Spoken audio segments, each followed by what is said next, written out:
நம்ம ஸ்டைலில் இன்றைக்கி சேமன் மீனை வச்சு பிரியாணி செய்ய போகிறோம். இந்த மீனில் ஒமேகா 3 ஃபேட்டி ஆசிட், உயர்தர புரோதம், வைட்டமின் B1, 2, 3, 5, 6, 9, B12 வரைக்கும் இருக்குது. இன்னும் அதிகமான சத்துக்கள் நிறைந்த அற்புதமான மீன். சிங்கப்பூர் தேசிய தினத்தை முன்னிட்டும் எங்கள் சேனலை திறந்து ஓராண்டு நிறைவடைவதை முன்னிட்டும் இதுவரை எங்களுக்கு ஆதரவு கொடுத்த நல்லுள்ளங்களுக்கு நன்றி. நம்ம ஸ்டைல் சேனலுடன் தொடர்ந்து இணைந்திருங்கள். வாங்க இந்த சிறப்பான பிரியாணியை செய்து மகிழ்ச்சியாக கொண்டாடுவோம். ஹாய், வணக்கம். நம்ம ஸ்டைல் சேனலுக்கு உங்கள் அனைவரையும் வரவேற்கிறோம். பிரியாணி செய்கிறதுக்கு 3/4 கிலோ சேமன் மீன் எடுத்திருக்கேன். நான் எலும்பு இல்லாத மீன் எடுத்திருக்கேன். நீங்கள் எலும்போடவும் போட்டு சமைக்கலாம், இல்லை உங்கள் கையில் எந்த மீன் துண்டு மீன் கிடைக்குதோ அதை வச்சு கூட சமைக்கலாம். இந்த மீனில் பொடி ஸ்லாம்பு இருக்கும், அதையெல்லாம் நல்லா சுரண்டி சுத்தப்படுத்தி எடுத்து வச்சுருக்கேன். மீனை இந்த மாதிரி பெரிய துண்டாக வெட்டிக்கிறேன். உங்களுக்கு என்ன மாதிரி சைஸில் வேணுமோ நீங்கள் வெட்டிக்கலாம். எல்லா மீனையும் துண்டு போட்டுக்கோங்க. 1 மேஜைக்கரண்டி தண்ணியில் 3/4 மேஜைக்கரண்டி பூண்டுத்தூள் போடுறேன். 1/2 மேஜைக்கரண்டி மஞ்சத்தூளும் தேவைக்கும் உப்பும் போட்டுக்கிறேன். போட்ட கலவையை நல்லா கலந்துக்கிறேன். கலந்த கலவையை மீன் மேலே ஊற்றி எங்கும் படுற மாதிரி தடவிக்கோங்க. வெளவுன மீனை 1 மணி நேரம் ஊற வச்சுக்கோங்க. மீன் பொரிக்கிறதுக்கு 1/2 கப்பு எண்ணெய் ஊற்றிருக்கேன். எண்ணெய் காஞ்சிடுச்சு. ஊற வச்ச மீனை பொரிச்சுக்குவோம்.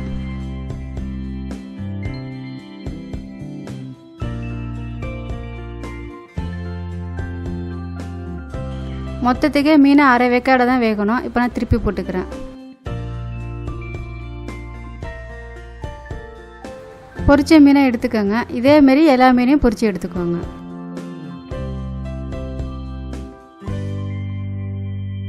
சோம்பு 1/2 மேஜைக்கரண்டி, கரம் மசாலா 1/2 மேஜைக்கரண்டி, மஞ்சத்தூள் 1/2 மேஜைக்கரண்டி, மிளகு கருப்பு மிளகுத்தூள் 1/2 மேஜைக்கரண்டி, காளாந்தூள் 3/4 மேஜைக்கரண்டி, 2 மேஜைக்கரண்டி இஞ்சி பூண்டு பேஸ்ட்டு, 10 பச்சை மிளகா. அது ரொம்ப காரம் இருக்காது.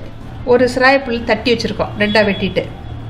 அப்புறம் புதினா, 3 பெரிய வெங்காயம், 3 பெரிய தக்காளி, 3 மேஜைக்கரண்டி பாதாம், முந்திரி, போக்ராஸ் 3ஐயும் சேர்த்து அரைச்சது, 4 மேஜைக்கரண்டி பிரியாணி மசாலா தூள், 1 கொத்து கருவேப்பிலை, 1/2 கப் தயிர். இனிமேல் சமைக்கும்போது மற்றதை பார்ப்போம். பிரியாணி தாளிக்கிறதுக்கு மீன் பொரிச்ச எண்ணெயை ஊற்றிக்கிறேன். எண்ணெய் காஞ்சிருச்சு. சோம்பு போட்டுக்கிறேன். சோம்பு பொரிஞ்சிருச்சு. சிராய் புல் போட்டுக்கிறேன். கையளவு புதினா போடுறேன். வெட்டி வச்சிருந்த வெங்காயத்தை போட்டுக்கிறேன். லேசாக கலந்து விட்டுக்கோங்க. பாஸ்மதி அரிசி 3 கப்பு எடுத்து கழுவிட்டு ஒரு 1/2 மணி நேரம் ஊற வச்சுருக்கேன். வெங்காயம் நல்லா வதங்கிருச்சு. கரம் மசாலாவும் இஞ்சி பூண்டு பேஸ்ட்டும் போட்டு நல்லா வதக்கிக்கோங்க.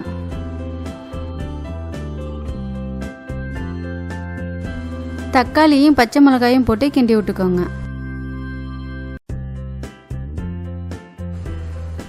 மஞ்சத்தூளும் மிளகுத்தூளும் போட்டுக்கோங்க.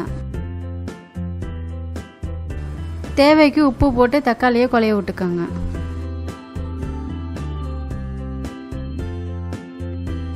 கருவேப்பிலை போட்டுக்கிறேன். எனக்கு காரம் பத்தலை, அதனால் காரமான ஊசி மிளகா 4 வெட்டி போட்டுக்கிறேன்.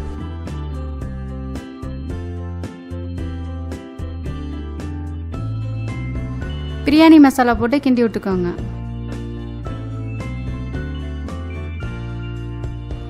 அரைச்ச பேஸ்ட்டையும் 1/2 கப்பு தயிரையும் ஊற்றி கலந்து விட்டுக்கோங்க.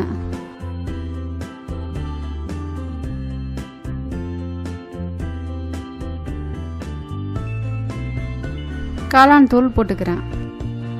3 கப்பு அரிசிக்கு நான் 4.5 கப்பு தண்ணி ஊற்றுறேன். உங்கள் அரிசிக்கு தக்க தண்ணி கூட குறைய பார்த்து வச்சுக்கோங்க.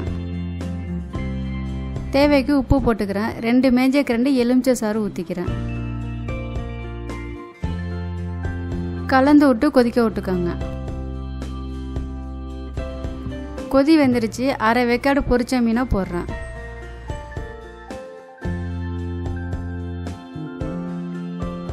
நான் இந்த மாதிரி போட்டு எடுத்ததுக்கு காரணம் மீன் பாதி வெந்திருந்துச்சு. இப்போ மீதி வேகிறதுக்காகவும் அதோட ருசி நம்ம பிரியாணி கலவையில் இறங்குறதுக்காகவும் போட்டு எடுக்கிறேன். நம்ம இப்படியே மீனை போட்டுட்டு அதிலே நம்ம அரிசியை போட்டு பிரியாணி செஞ்சோம்னா மீன் ரொம்ப வெந்தும் போகும், உடஞ்சும் போயிடும். அதனால் மீனை எடுத்துட்டு சாதம் கொஞ்சம் வெந்ததுக்கு அப்புறமா நம்ம பிரியாணியில் போடணும். இந்த கட்டத்தில் உப்பு உரப்பெல்லாம் இருக்கான்னு பார்த்துட்டு ஊற வச்ச அரிசியை போட்டுக்கோங்க. அரிசியை கிண்டி விட்டுக்கோங்க. அனலை கம்மி பண்ணி மூடி வச்சு வேக விடுங்க. 7 நிமிஷத்துக்கு அப்புறம் பிரியாணியை திறந்து பார்க்குறேன். நல்லா அரை வேக்காடு வெந்திருக்கு. நல்லா கிண்டி விட்டுக்கோங்க. திரும்பவும் மூடி வச்சு வேக விடுங்க. பிரியாணி சாதம் 3/4 வெந்துட்டு, அதனால் நம்ம வேக வச்சு எடுத்த மீனை வந்து அதில் வைக்கிறேன். கொஞ்சம் சாதத்தை ஒதுக்கி வச்சுட்டு உள்ளே மீனை வச்சு மேலே மூடி விட்டுறேன். இந்த மாதிரி மீனை நம்ம வைக்கிறதுனால மீன் உடையாமல் முழு துண்டாக நம்ம எடுத்து சாப்பிட்றதுக்கு ரொம்ப நல்லாயிருக்கும். எல்லா மீனையும் இதே மாதிரி போட்டு நல்லா மூடி விட்டுருங்க. பிரியாணியை நல்லா சமப்படுத்தி விட்டுக்கோங்க. எண்ணெய் இல்லாமல் வறுத்த காஞ்ச முந்திரியும் திராட்சை பழமும் ஒவ்வொரு கையளவு போடுறேன். ரெடிமேடாக வாங்கினா பொரிச்ச வெங்காயம் ஒரு கையளவு போடுறேன். இது 3மே நீங்கள் விருப்பப்பட்டால் போடலாம், இல்லை சும்மாவே சாப்பிட ரொம்ப நல்லாயிருக்கும். மூடி வச்சு ஒரு 5 நிமிஷம் தம்மில் போடுங்க. ஆவி பறக்க நம்ம ஸ்டைல் சேமன் பிரியாணி தயாராகிட்டு. உங்களுக்கும் பிடிச்சிருக்குன்னு நம்புகிறோம். நீங்களே ரசித்து செஞ்சு ருசித்து சாப்பிட்டு பார்த்துட்டு ஆதரவு கொடுங்க.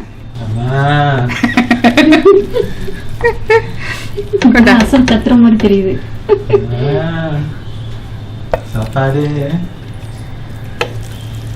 அந்த காலம் பறக்கும்.